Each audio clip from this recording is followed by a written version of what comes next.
Good morning, students. Students, today I am here with a new phylum Coelenterata, and it is also called as phylum Cnidaria too. Now, today I will discuss some common features of this phylum. Initially, I want to recall you whenever a question comes in the examination, so you have to remember few points in your mind. The first point, their symmetry, because we already discussed 6 criterias, तो आपको भूलना नहीं है उनको. First, symmetry.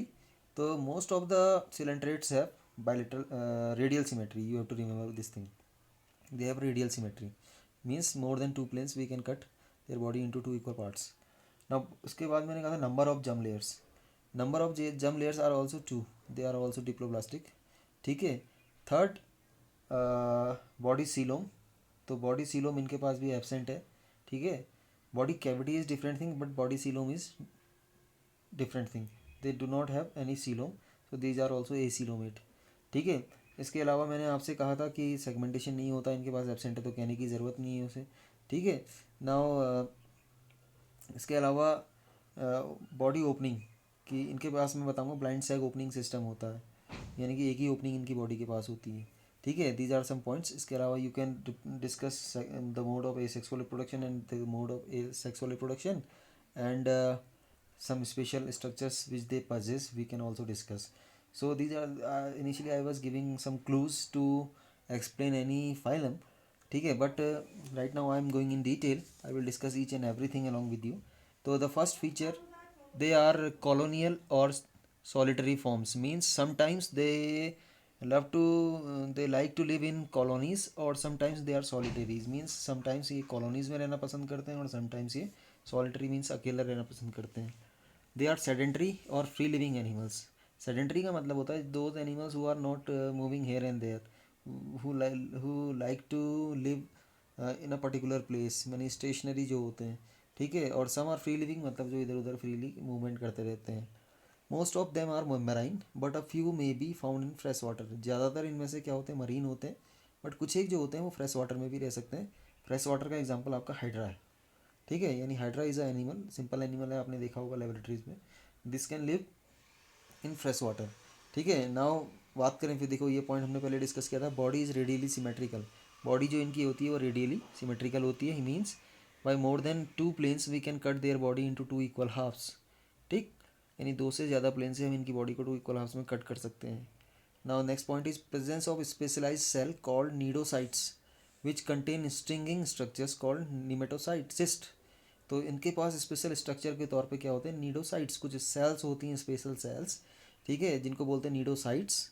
और इनके पास stinging structures होते हैं जिनकी वजह से डंक मारते हैं. ठीक है. इनको बोला जाता है nematocyst since they have stinging organs, cnidocytes. ठीक है. So that's why these are also called as cnidarians.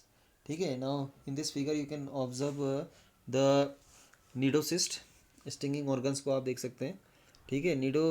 तो बड़ी सी जो सेल दिख रही है, जो आउटर कवरिंग जो है वो नीडोसाइट है, एक सेल है. इसके अंदर एक स्टिंगिंग स्ट्रक्चर है जिसको बोलते हैं cnidocyst. You are observing a thread like structure, stinging thread है जिसकी हेल्प से स्टिंग करते हैं. ठीक है. Now cnidocytes are present in tentacles. Cnidocytes जो होते हैं ये टेंटिकल्स की फॉर्म में होते हैं, यानी टेंटिकल्स की फॉर्म में ये सेल्स होती हैं. ठीक है.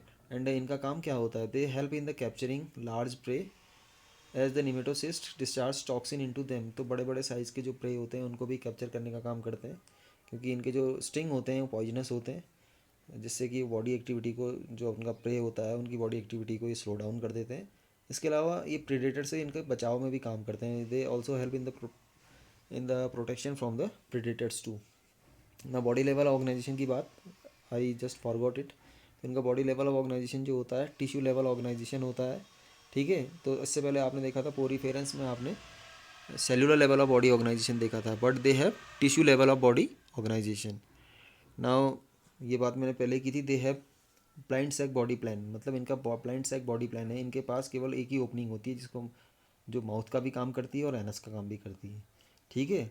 यानी यहाँ से फूड भी एंटर करेगा और यहाँ से जो इनका वेस्ट प्रोडक्ट है वो भी बाहर निकलेगा. Except it they have a body cavity. मैंने पहले ही कहा था body cavity is different thing and coelom is different thing. ठीक है. तो बॉडी कैविटी है इनके पास, सीलोम नहीं है. They have a body cavity, that's why due to the presence of body cavity they are called as सीलेंट्रॉन्स.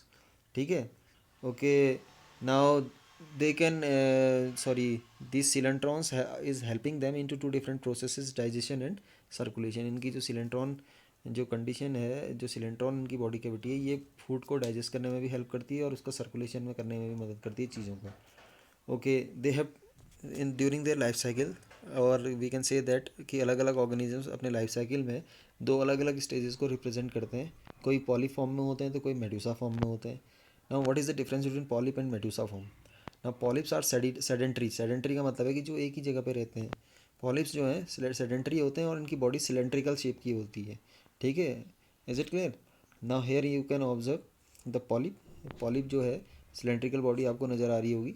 And Medusa जो होता है इसको कह सकते हैं अम्ब्रेला शेप या डिस्क शेप ये स्ट्रक्चर होता है, जैसे जेलीफिश में आपने देखा होगा. तो हाइड्रा पॉलिप स्टेज को शो कर रहा है और जेलीफिश जो है आपका मेडुसा स्टेज को शो कर रहा है. ठीक है. ऐसे सी एनीमोन देख रहे हैं, ये भी आपका क्या है, पॉलीफॉर्म है. और ये ऑरेलिया है, ऑरेलिया भी आपका क्या है, ये मेडुसा फॉर्म है. ठीक है. वहीं मेडुसा जो है फ्री लिविंग होता है और अम्ब्रेला शेप होता है. मैंने पहले ही कहा था कि पॉलिप आपका सेडेंट्री होता है और मेडुसा आपका फ्री लिविंग होता है और अम्ब्रेला शेप्ड होता है. ठीक है. Mouth is surrounded by tentacles which help in the locomotion and capturing of prey. If you will observe the structure of mouth, इसके चारों ओर आप टेंटिकल्स देख रहे हैं. ये टेंटिकल्स जो हैं ये फूड को कैप्चर करने में मदद करते हैं और लोकोमोशन करने में भी मदद करते हैं. They have poorly developed nervous system. अब बात करें नर्वस सिस्टम की, तो इनके पास उतना वेल डेवलप्ड नर्वस सिस्टम नहीं होता है, बहुत ही पुअरली डेवलप्ड होता है. और ये नर्व नेट की फॉर्म में प्रेजेंट होता है. ये here you can observe the nerve net. ये हाइड्रा की बॉडी में आप इसका नर्व नेट ईजिली आइडेंटिफाई कर सकते हैं. ठीक है. अब बात करें रिप्रोडक्शन की, तो रिप्रोडक्शन अगर एसेक्सुअल रिप्रोडक्शन इनमें होता है, दिस टेक्स प्लेस बाय बर्डिंग. ठीक है. बर्डिंग के थ्रू इसमें एसेक्सुअल रिप्रोडक्शन देखा गया है. ठीक है. और हाइड्रा में वहीं रीजनरेशन भी हो जाता है. ठीक है. इसके अलावा सेक्सुअल रिप्रोडक्शन जो है वो it involves the fusion of the male and female gamete and production of the new offspring. ठीक है. Now there are some examples. Sea anemone are the polyp type of cnidarians while the jellyfish are the medusa type of cnidarians. Sometimes they also exist coral forms. corals की form में भी ये होते हैं. जैसे आपने नाम भी सुना होगा कई सारे कोरल्स का. ठीक है. कोरल रीफ्स ये यानी कि एक चट्टान की तौर पे सेडेंट्री जो आपके सिलेंट्रेट्स होते हैं वो एक चट्टान सा स्ट्रक्चर बना लेते हैं, जिन्हें कोरल रीफ्स भी बोलते हैं. And some of the corals are use in the jewellery production, और ज्वेलरी बनाने में भी इनका काम होता है. This is enough for today. I think you understood all these things. ठीक है. Then tomorrow I will once again meet you and I will discuss one another phylum. Till then, thank you and bye bye.